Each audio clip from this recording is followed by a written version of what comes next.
نحمدہ و نصلی علی رسولہ الکریم، اما بعد۔ ایک اہم سوال لے کر ہم آپ کی خدمت میں پیش ہوتے ہیں۔ سوال نماز کی تربیت کے حوالے سے ہے، گھر میں بچوں کی نماز کے حوالے سے تربیت کرنا۔ شیخ صالح العثیمین رحمہ اللہ سے یہ سوال کیا جا رہا ہے۔ آئیے ہم پہلے سوال سنتے ہیں اور پھر آپ کو اس کے جواب کی طرف لے کے چلتے ہیں۔ سوال: میرے چھوٹے بچے جن میں سب سے بڑا 3 سال سے زیادہ عمر کا نہیں ہے، وہ گھر میں نماز کے لیے میرے پیچھے کھڑے ہو جاتے ہیں تاکہ انہیں نماز کا طریقہ سکھاؤں۔ اتنے چھوٹے بچوں نے وضو بھی نہیں کیا ہوتا، تو کیا یہ جائز ہے؟ نیز یہ بھی فرمائیے کہ اپنی بیوی کے بارے میں کیا کہوں، وہ بھی نماز میں کبھی سستی کرتی ہے۔ اپنے ایک سوال کے اندر اس نے 2 سوال کیے ہیں، ایک اپنی گھر والی کے لیے اس نے سوال کیا ہے اور ایک بچوں کے متعلق، بچوں کی تربیت کے حوالے سے، اور گھر والی کی جو انہوں نے ایک شکایت ظاہر کی ہے،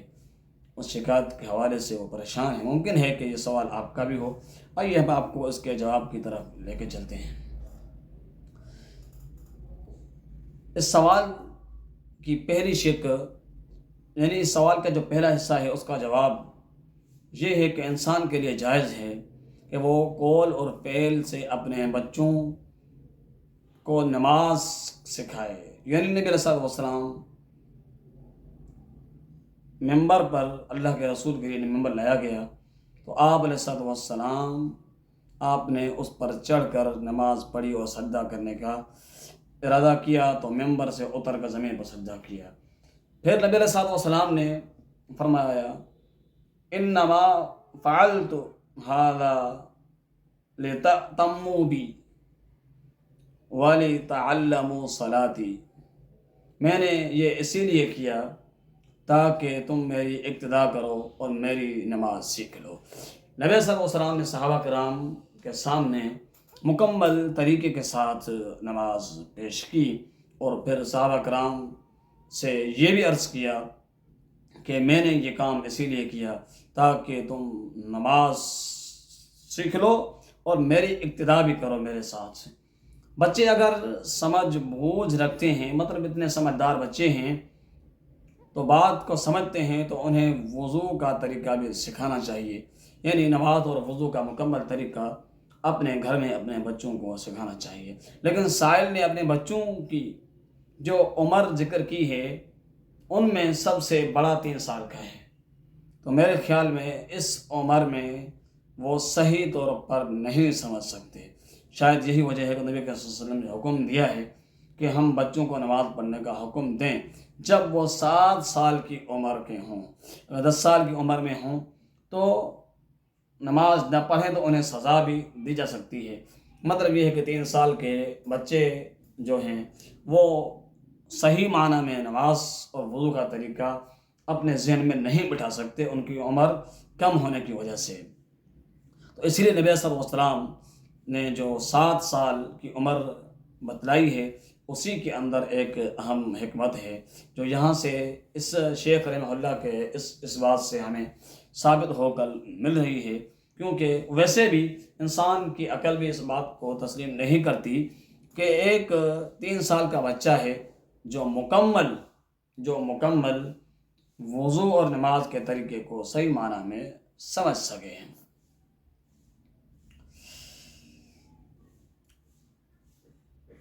سوال کی دوسری شق جو ہے وہ ہم پیش کرتے ہیں، وہ یہ ہے کہ بیوی نماز نہیں پڑھتی، تو اس سلسلے میں گزارش کیا کی جاتی ہے؟ آج کل بھی خواتین کا یہ معاملہ ہے کہ خواتین اپنے شوہروں کے ساتھ انتہائی ناروا سلوک کرتی ہیں، حالانکہ یہ معاملہ ان کے لیے ٹھیک نہیں ہے۔ ان کے لیے یہ معاملہ ٹھیک نہیں ہے۔ اللہ کے پیغمبر کے پاس ایک عورت تشریف لائی تھی، نبی صلی اللہ علیہ وسلم نے ان سے کہا کہ اپنے شوہر کے بارے میں ان سے سوال کیا، تو انہوں نے سوال کا جواب دیا۔ آپ علیہ السلام نے انہیں کہا کہ یہی تیرے لیے جنت ہے، یہی تیرے لیے جہنم ہے، یعنی تیرا شوہر ہی تیرے لیے جنت ہے اور تیرا شوہر ہی تیرے لیے جہنم ہے۔ جنت اسی لیے تم اس کی اقتداء کرو، تم اس کی پیروی کر کے مانے، ان کی باتوں کو تسلیم کر کے، ان کی فرمان برداری کر کے تم جنت کو حاصل کر سکتی ہو، اور جہنم تیرے لیے اسی لیے ہے کہ تم اس کی نافرمانی کر کے، اس کے ساتھ بدسلوکی کرتے، ناروا ادب کے ساتھ پیش آ کر تم اپنے لیے جہنم خرید سکتی ہو۔ لیکن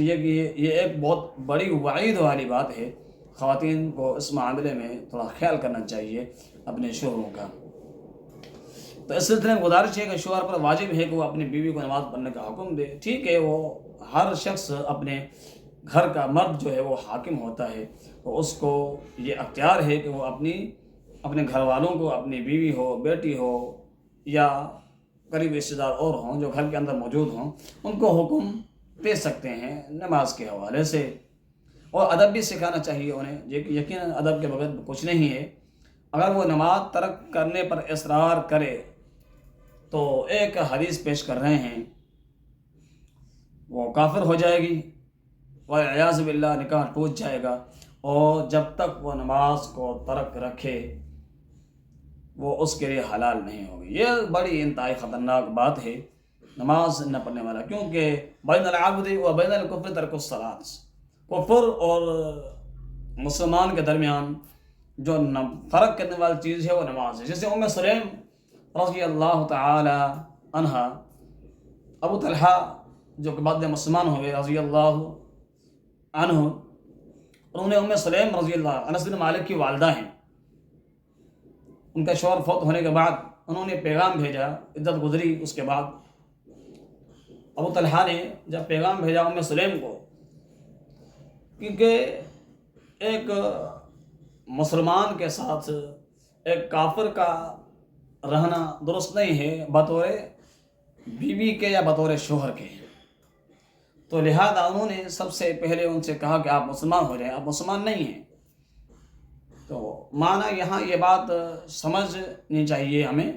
اس بات کا خیال کرنا چاہیے کہ مسلمان نماز پڑھنے والا شخص جو ہے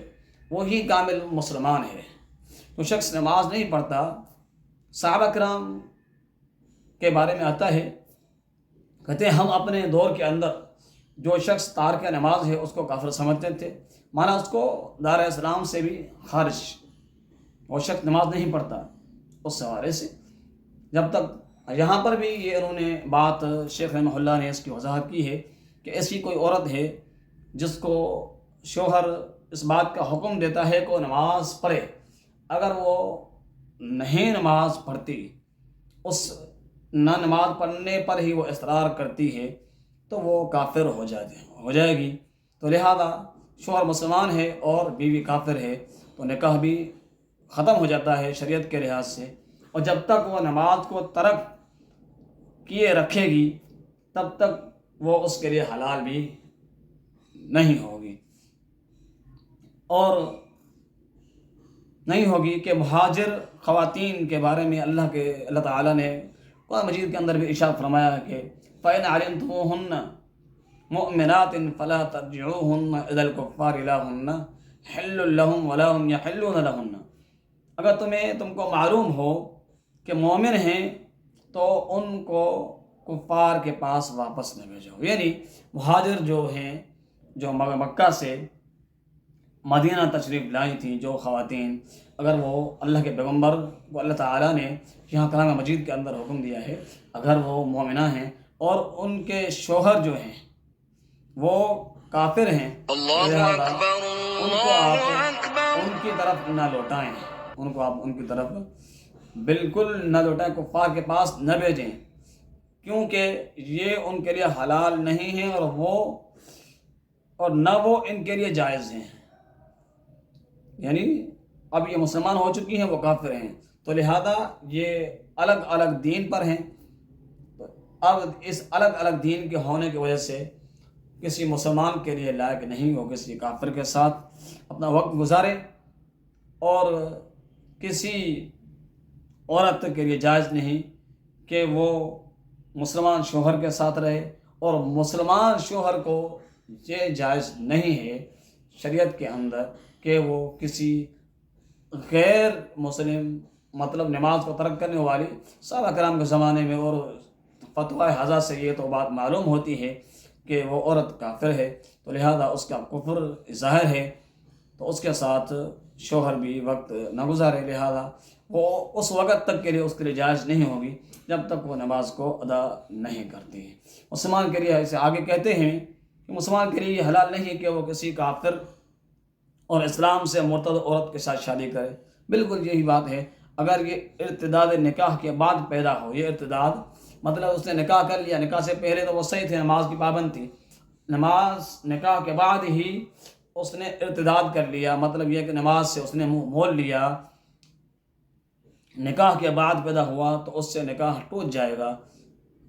عدت ختم ہونے سے قبل اگر یہ اسلام کی طرف پلٹ آئے، انہوں نے ایک طریقہ بتا دیا ہے کہ دوبارہ اس کے ساتھ، اس عورت کے ساتھ رہن سہن کیسے ہو سکتا ہے۔ وہ رہن سہن اس سے ہو سکتا ہے کہ اگر نکاح ٹوٹ جانے کے بعد عدت ختم ہونے سے قبل